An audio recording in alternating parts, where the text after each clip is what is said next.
This is On Diversity, a podcast series by the Institute of Policy Studies, Singapore. This is the fourth season, and I'm your host, Liang Kaixin, Associate Director of IPS and also a former journalist. Today's episode is on the dual challenges of poverty and single motherhood. Today we have Carrie Tan, who is an MP at the Nee Soon GRC. She founded and led Daughters of Tomorrow, a charity organisation that enables livelihoods and financial self-sufficiency for underprivileged women in Singapore before entering politics.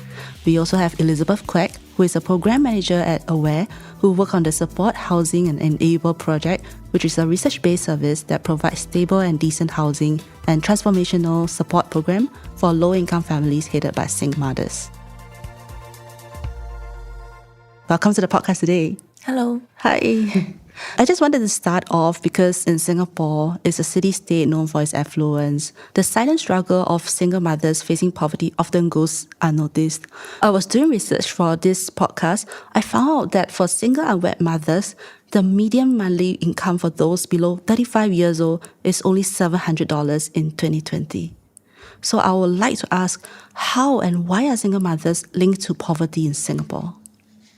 Carrie, would you like to start first? Thanks, Kaixin. Yes, I think that indeed is a very concerning statistic. And from my work at Daughters of Tomorrow, those 5 years before I entered politics, what I saw was that it is an immense struggle for younger mothers, especially if they are unwed, to be successful in staying in employment, chiefly because of a lack of a support system for their childcare needs.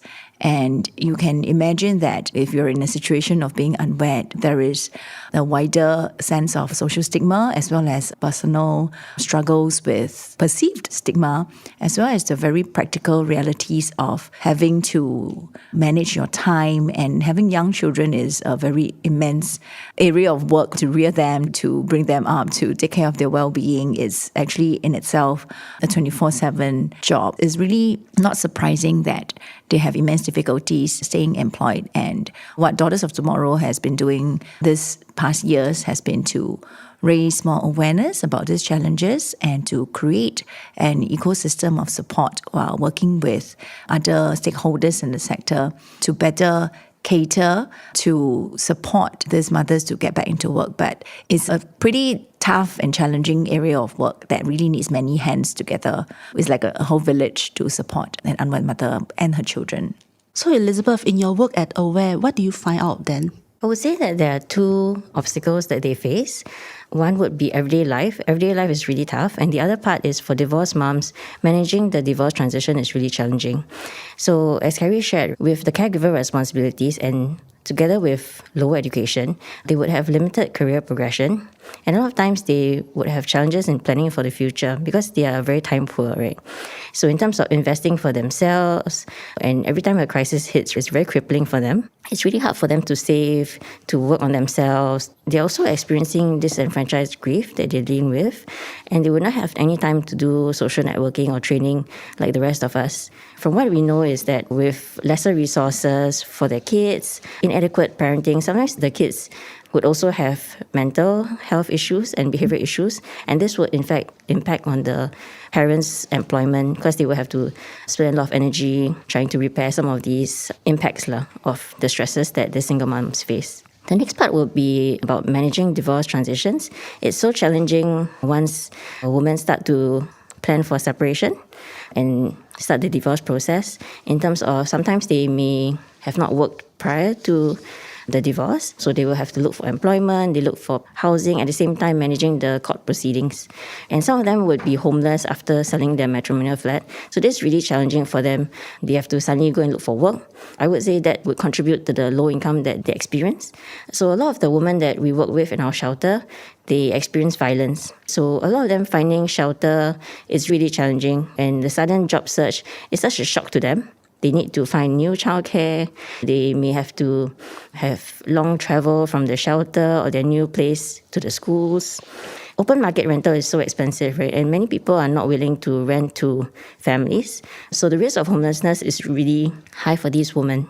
What happens is that a lot of these women, they would actually settle for less from the divorce because they want to expedite their divorce proceedings ASAP, right? So that they can move on in life, they can settle their housing. But we also find that a lot of the ex-partners continuing the abuse post-separation. So sometimes they would use tactics to delay the divorce, try to get custody, and this would be extremely stressful and costly to the woman. Right? We had a mom of 2 kids, and her husband was squatting in the house for many years, and she couldn't do anything about it. She tried to get H.E.B. to help, she tried to get lawyers' help, but eventually she only came to a solution when he decided to sell flat because he was going to move on and get married. These are two of the really big challenges that single moms face.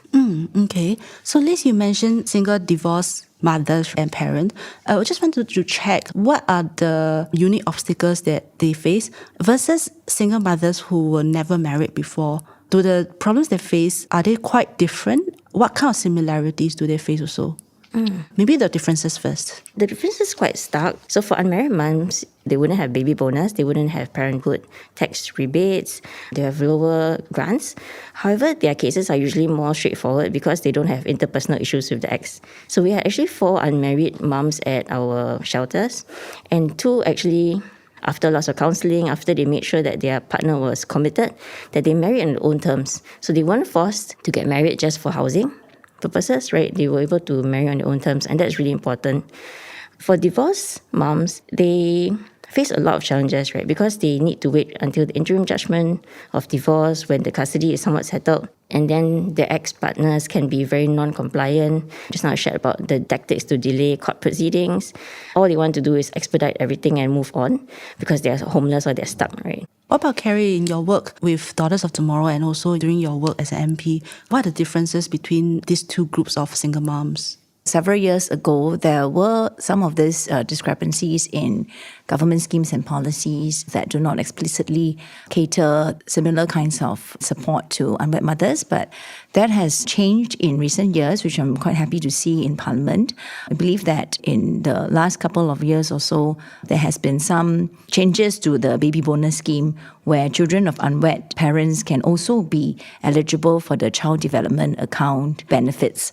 And this is a policy enhancement because I think as a society, the government has also started to open up. There was never any intention to make life more difficult for unwed mothers. It's just that I think from a policy communication point of view, we are still cognizant of Asia and Singapore being an Asian society being rather conservative.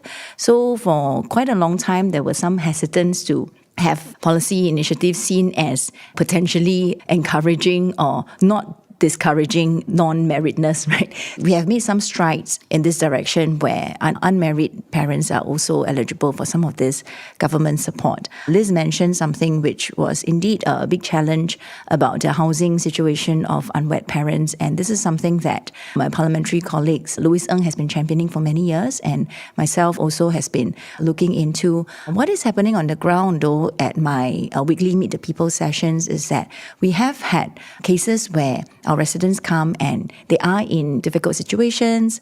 It could be an unwed mother and a child, and we do help them to submit appeals to H.E.B. on their behalf. And there have been success cases where H.E.B. has exercised the compassionate flexibility to find them housing. You could say that if we could just make the policy explicit to cater for them, they don't have to go through this extra route. But I think we probably is at a phase in time where we want to strike a balance between the narrative or the interpretation of policies and the actual practical support.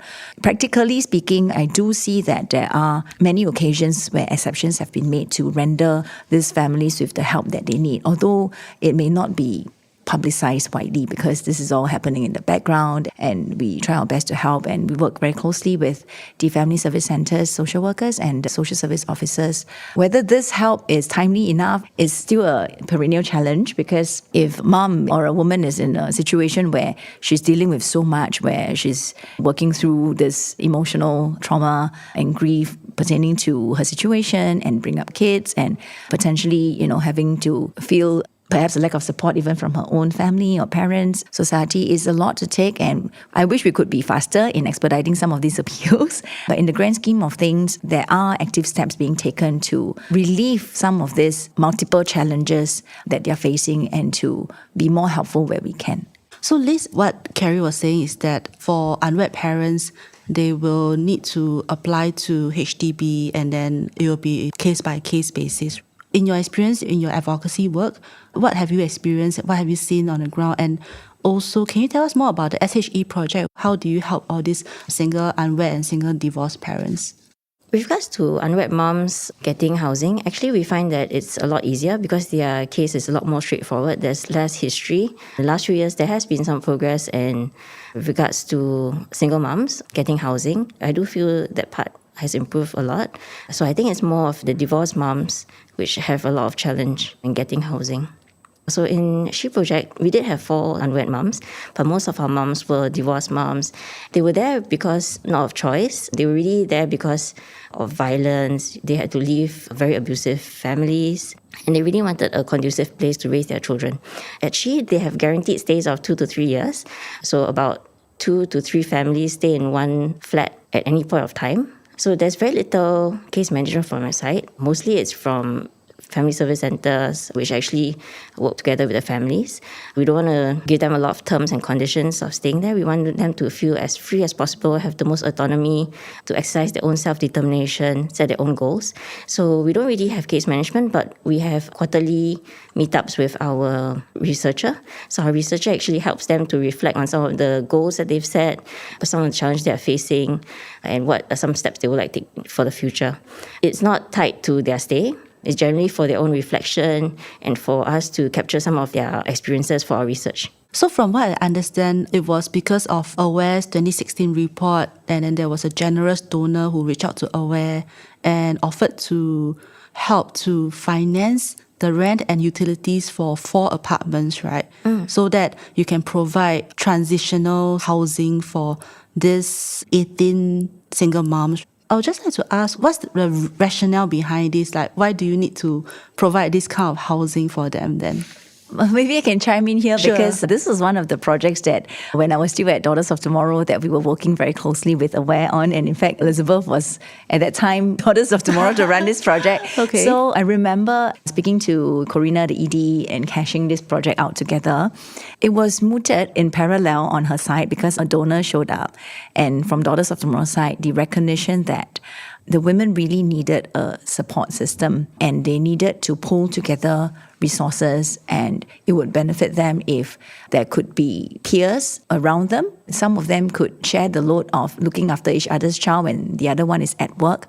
And I remember at that time, I came to know of a similar project in Hong Kong run by a social enterprise because of a conference that I attended, which was the Asian Venture Philanthropy Network's conference. And that sparked the idea that perhaps we could do something similar in Singapore. That's when Daughters of Tomorrow and AWARE got together to see whether we could pilot something. I'm very glad to know that it's still continuing. That has also given me confidence to speak up about this matter in Parliament during the budget season this year, where I advocated for a co-living model for vulnerable groups such as single mothers in land scarce Singapore, where housing continues to be something that the government has to work very intensely on to cater for as many people's needs and preferences as possible. I now, in the head of policymaker, understand the challenges and all the more see value in the co-living model where we can optimize the space within one apartment to compact the housing security and mutual support and programs to enable these single mothers to have someone to lean on while also having that sense of security in their housing. I think one of the other things that we recognized was causing a lot of stress to the single mothers was that whenever they were enrolled in a public shelter, there was this kind of pressure and urgency that they may have to move out within half a year, and it causes them a lot of mental stress. And we figured that if we could extend their stay and let them know that they have 2 years or so to get their lives back on track, they at least have one load off their mind. So this was really some of the factors that we considered when we put the pilot together. But 2 years is really very generous. We found out that actually 2 years is not enough. So actually now we're advocating for 3 years. Okay. Yes, yeah. So some of the things that we found out also that went well was that we actually managed to locate flats which are very near to these women's community. So they didn't have to move very far. They didn't have to really transition in terms of living in a new environment. They could live near the employment or live near people who provide them caregiver support. So I think that was really helpful. Unfortunately, although we have in this mind to have the kampong spirit, that we want the women to help each other out, a lot of the women came in with a lot of baggage, a lot of trauma, especially those who came from divorced families and experienced abuse. So some of these issues would definitely enter the living spaces, especially if they have so much shared spaces. This would often come out. However, it could fit a certain profile. So we had a mom who actually delivered during her stay. Because the rest of the moms are very experienced in taking care of children, this actually proved to be very good support for this mom. She was younger than all of them. So I think she came out saying that she loved staying with all of them. Okay. Can you elaborate more about your co-living idea? Actually, the co-living model that I proposed was really taking reference to the S.H.E project's model, which is having an apartment, catering to maybe a group of single mother families so that they can provide mutual support to each other and pool resources. So it's very similar in idea to the S.H.E, the S.H.E project, right? And also because I saw that in recent years, the government has been looking into repurposing some of the defunct old school buildings. And I thought that it would be timely to inject some of these ideas in the planning of our buildings to see if we could create something like that as a model of care going forward and offer an additional option for in terms of housing solutions for this particular more vulnerable group of Singaporeans. This project lasted for 2 years, right? So Liz, what are some of the outcomes and what are the findings that came out from this project then? So I think our biggest outcome showed that many of the women, their income increased a lot. They were able to get some kind of recovery in terms of their emotional well-being. They were able to build social support. They attended programs at Daughters of Tomorrow. A lot of them felt that they could spend more time with their children, and relationships even with their extended family was improved because there was a bit of a distance from them. That's very interesting because based on some research I was looking at and also your report, a lot of the single moms, a lot of the issues they face was, number one is the lack of housing. The other main thing that is stopping them from getting employed was also childcare, right? How does this help them in their childcare arrangements then? Maybe we start with Carrie first. When a few mothers are living together, they have their own kids, there is this possibility that maybe if they are taking up different hours of the day to work, then somebody else could be at home to look after the kids. So in that way, when I say pooling of resources, it also means pooling of resources like their time. And then they may not need to rely on external sources of help for childcare. So that's one example. This challenge that comes particularly in terms of juggling work and juggling raising children is something that we are looking at the whole of society for women in general. And I think in the last couple of years since the 2020 Women's White Paper movement, there has been some significant progress made as well. I just came from the NTUC's Delegates Conference this morning, and I was very happy to hear that the NTUC Women's and Family Unit has launched a new program to support women in their back-to-work journeys. Such efforts are super helpful because they enroll the employer community, the businesses and the companies into a collective awareness about the challenges faced by women. And of course, in so doing, they also have a better awareness of the challenges faced by single mothers, particularly so, and to create a more, I think, conducive, understanding, empathetic environment in Singapore as a whole in terms of the hiring practices to make flexibility a key thing that can then have a flow-through effect on the single mothers who are from the lower income segment as well.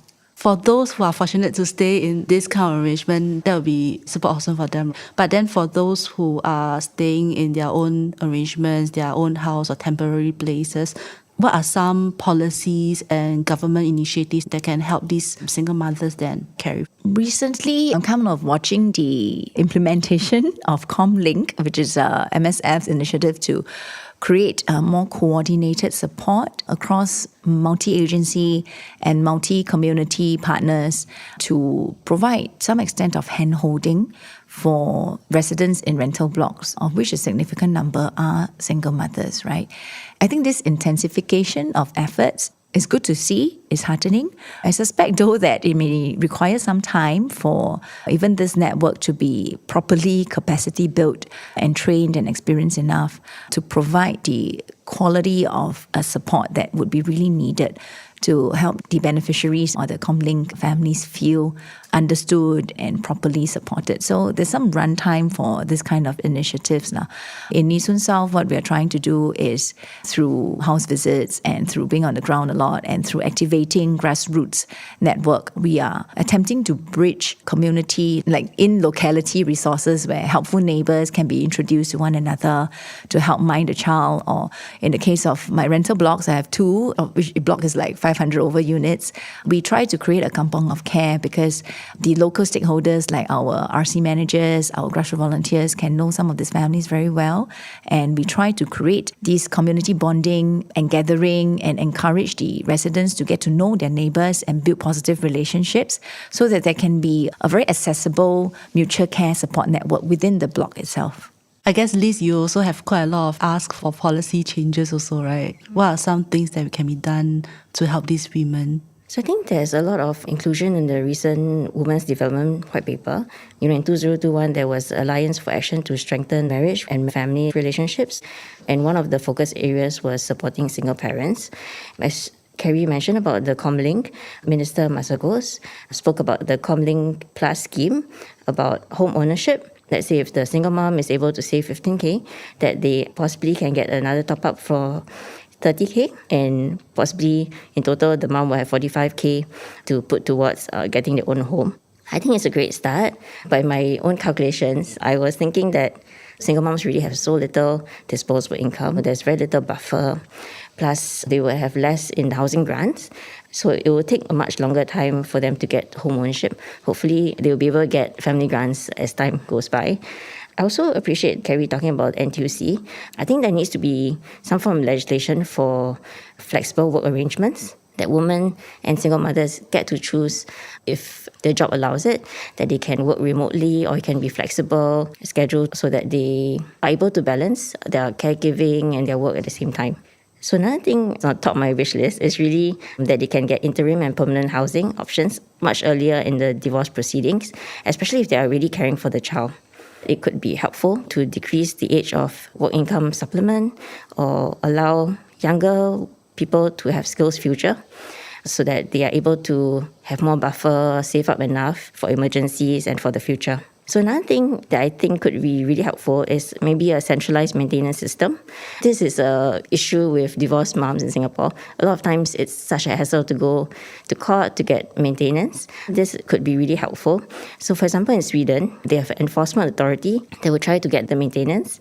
If the other parent does not pay on time or he pays lower amounts, the mom actually can apply for maintenance support. And the other parent must pay the enforcement authority all or part of this maintenance support eventually. So I thought that this could really help women because they don't have to go to SSO to apply for financial assistance separately.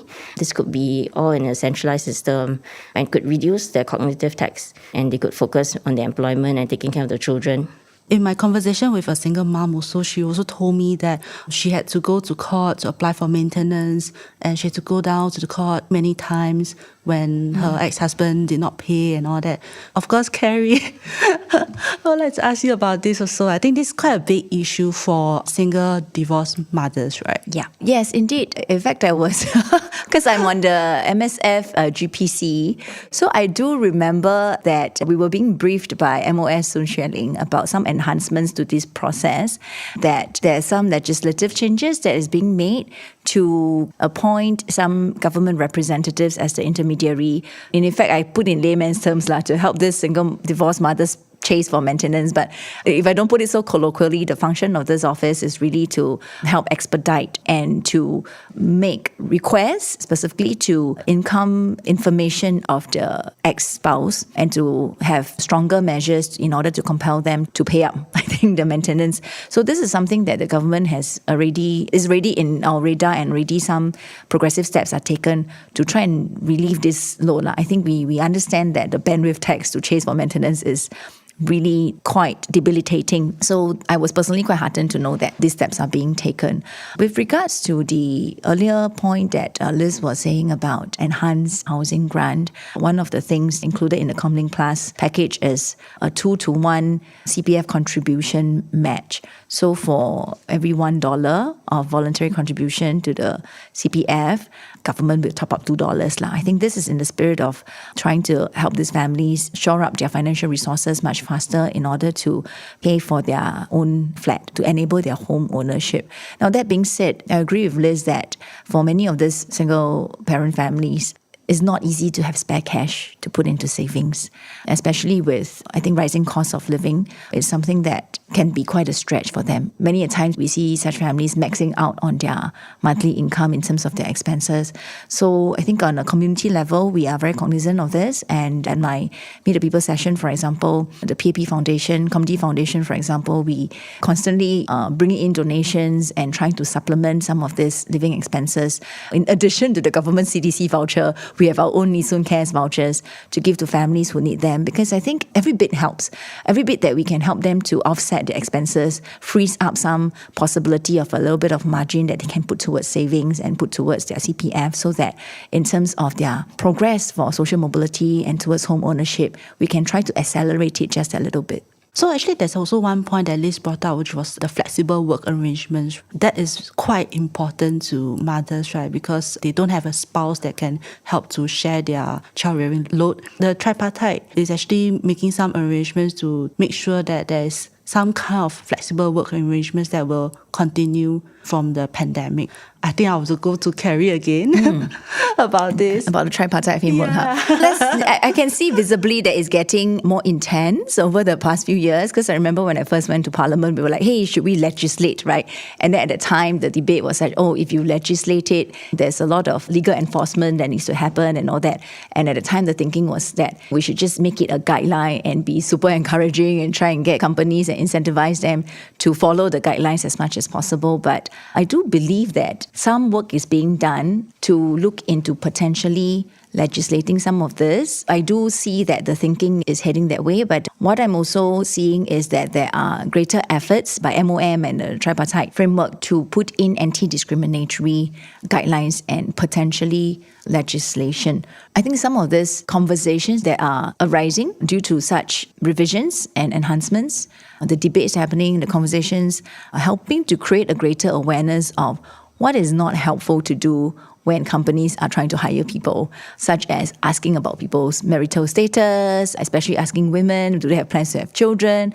This kind of questions are not relevant. And I do believe that when we foster an employment culture that is more mindful of not considering these factors, it will again have this flow-on effect and hopefully help single mothers as well in their back-to-work journeys. So Elizabeth, how can awareness and advocacy efforts contribute to breaking down the barriers and creating a more supportive environment for single mothers in poverty?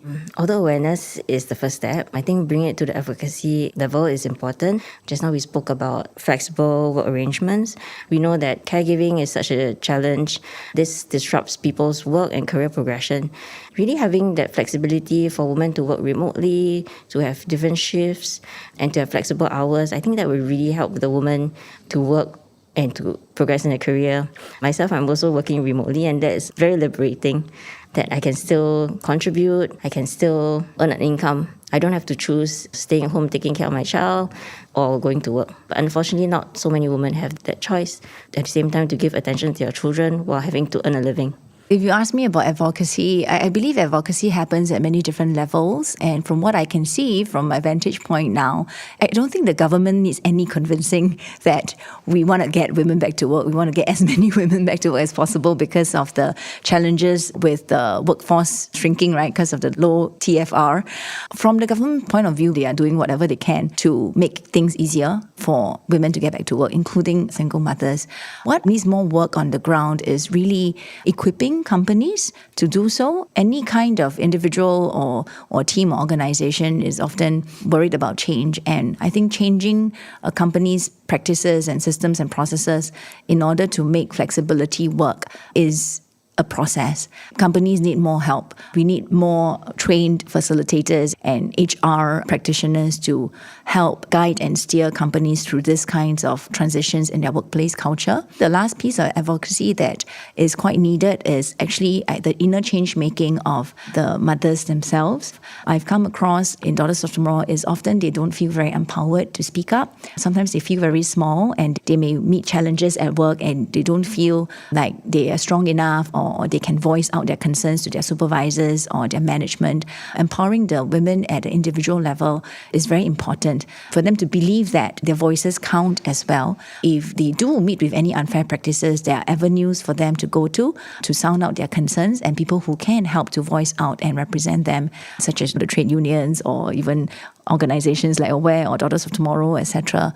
At this point, I think I wanted to bring in an additional point about my other hat, which is as a healing coach, and I'm actually working with some stakeholders to look into how we could provide some personal empowerment to some of these women through inner transformation and healing. I believe right now with kind of like a proliferation of mental health challenges in Singapore as a whole, our social services sector and therapeutic services sector may not be at sufficient capacity to handle a lot of the grief processing, emotional processing, trauma processing that needs to happen for various kinds of vulnerable and afflicted groups in our society. I'm also in my personal capacity piloting some initiatives to see how it could also contribute to that space. But I think this is also related and linked to the stigma the single moms face. How do you think this can be reduced in Singapore?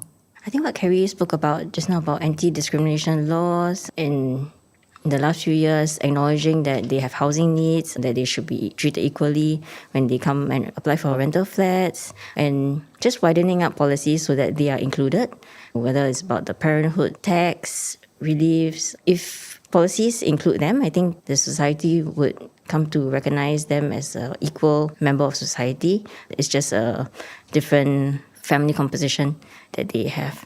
I was doing a healing workshop in Korea last year for Unwed Mothers Association. Mm-hmm. And one of the things I was moved to share with them is that out of every single person I've met and spoken about unwed mothers or single mothers to, none of them have responded with disdain.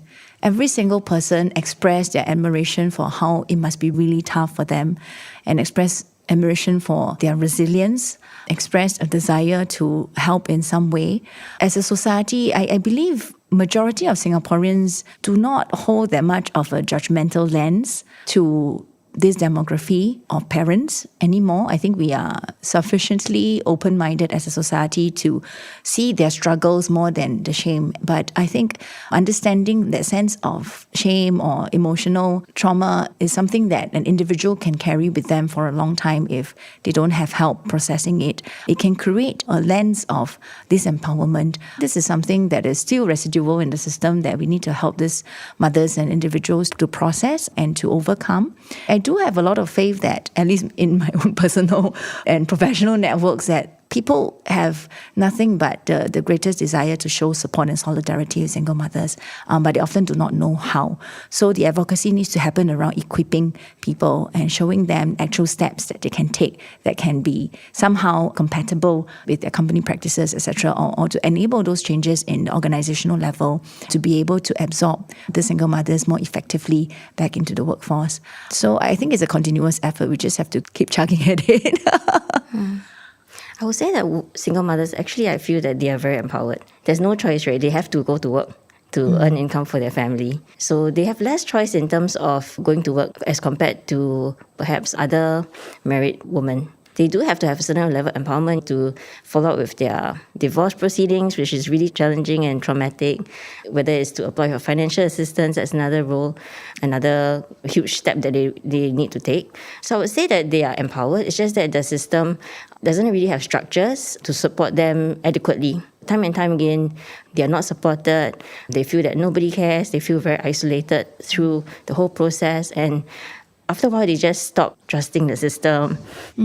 They stop trusting people. They stop speaking up for themselves. So I think that's what I've experienced with a lot of the clients that I work with.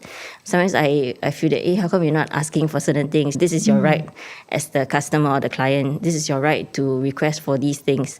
Why don't you go and give it a try? But they're so tired. Every day they work so hard to care of their kids. It's an endless struggle, right? So after a while, they just get really tired of the whole struggle, right? So I would say that they're empowered in a level. It's just that Sometimes it can get too draining. Empowered. Too Or draining. They fear to seek help. or to speak up about some of their needs. Sometimes they need certain services and they get rejected. As Carrie mentioned, sometimes I make referrals for counselling. Unfortunately, sometimes their case is not taken up. Where do we go from there? Thankfully, there are groups of people which support single parents. HCSA Spin, where there are support groups for these moms. So they're not alone, that there are people which are experiencing similar things as they're going through. But it's just such a struggle with the lack of the structures to support them. This I have to, maybe challenge that point a little bit. I think the structures are there, but they may not be as visible to this group when they're already quite overwhelmed by so many things going on in their life, and to be able to access that quite as easily as somebody who, have more bandwidth and time and energy to navigate. There lies the importance of, I think, personal befriending, whether it's through the Comlink befrienders or other community befrienders like Daughters of Tomorrow's befrienders or other community agencies who have befrienders. Just having a personal friend who can help you to navigate some of the structures can be immensely helpful. But that being said, I know the structures are not perfect, but it's often the visibility and the accessibility of some of these structures that could feel a little bit out of their reach at times, and they just need that little boost or somebody to guide them to figure it out. Just for those moments, it can be tremendously helpful. Single moms, definitely they are facing quite a lot of obstacles on their hand, but it seems that things are moving and they are given more help right now, while I think it's still a work in progress, and hopefully the government, society and everyone can provide them more help and also see them as equals. Actually, I would like to just add on a final point, right? I think the help is there, but what I think needs to be shored up is the openness to really attempt to step into the shoes of the single mothers, because I think even very well-intentioned volunteers, well-intentioned administrators, social workers, sometimes even the SSO officers, we are all here to help, but we may not know and understand the full extent of the struggles that this mother is facing. And so sometimes there's a little bit, it's a bit controversial, but don't get me wrong, there is a little bit of the empathy gap. We need to constantly strive to bridge the empathy gap. Not because people don't have empathy, I think we do, but it's really hard to imagine the immensity of what they're going through unless we are going through it ourselves. And I think sometimes the load on the system can have the unfortunate effect of desensitizing some of the frontline workers that can then cause a side effect of certain ways of interacting that may make the help seeker or the single mother feel like they're not being heard or they feel judged. So these are the implementation challenges that is prevalent in any kind of support system, and it's something that conversations like this can help to illuminate, and for people to know that sometimes our desire to help needs to be really accompanied by that openness to step into their shoes, and just sometimes just listening skills and how to respond in a manner that doesn't make the other person feel like they're not being heard or they're being judged. I think those are quite finer communication skills that we probably want to try to develop more of in the system. So in conclusion, at least I'm giving one last chance. Like, what are some of your asks? What are some of the things that you really want to call out for to help all these single moms? Working with so many families, I really see so many of them struggle to raise their families. They put their mental health at the last. They just get by every single day. And I think just having greater access to financial assistance, getting greater access to housing options, that would be the best show of inclusion to these single families. Yeah. Mine is a little bit off topic, but since I was on the topic of listening skills, empathy and all that, I want to do a shout out to all the social workers and social service officers out there. That is not a judgment on you. It is in appreciation of all your immense work. And I've been advocating for more resources to be given to the sector, because I think there is a lot of load, and Liz herself understands that there's not enough helping hands out there from a professional sector point of view. And I think every social worker wishes that they could have more time and energy for each family than they find themselves having. So I think more adequate manpower resourcing for the sector is needed. That being said, like with many other sectors in Singapore, we are short of manpower because of a shrinking workforce. So it is a challenge, and my personal advocacy is for the community to come together, and I believe that there are many of us, regardless of what roles we play professionally, we can develop more awareness of the plight of our neighbours, people who live around us. We can take the initiative to participate in things like the growth circles that are going around in various neighbourhoods, teaching listening skills, facilitation skills, so that we can all develop ourselves to be better listeners, better befrienders, and better resource navigators for those of us, friends or neighbours who could need just a little bit of help from us that could make their lives a lot easier on a day-to-day basis. Yeah. Thanks, Carrie. Thanks, Liz, for coming by today. I'd like to thank them for their time. And thank you all for listening in. See you on the next episode of On Diversity. On Diversity is a podcast inspired by the Institute of Policy Studies Managing Diversity's research program. We are available on all major podcast platforms. Please follow or subscribe to get notified when we have a new episode. You can visit our website, ipscommons.sg, for more information.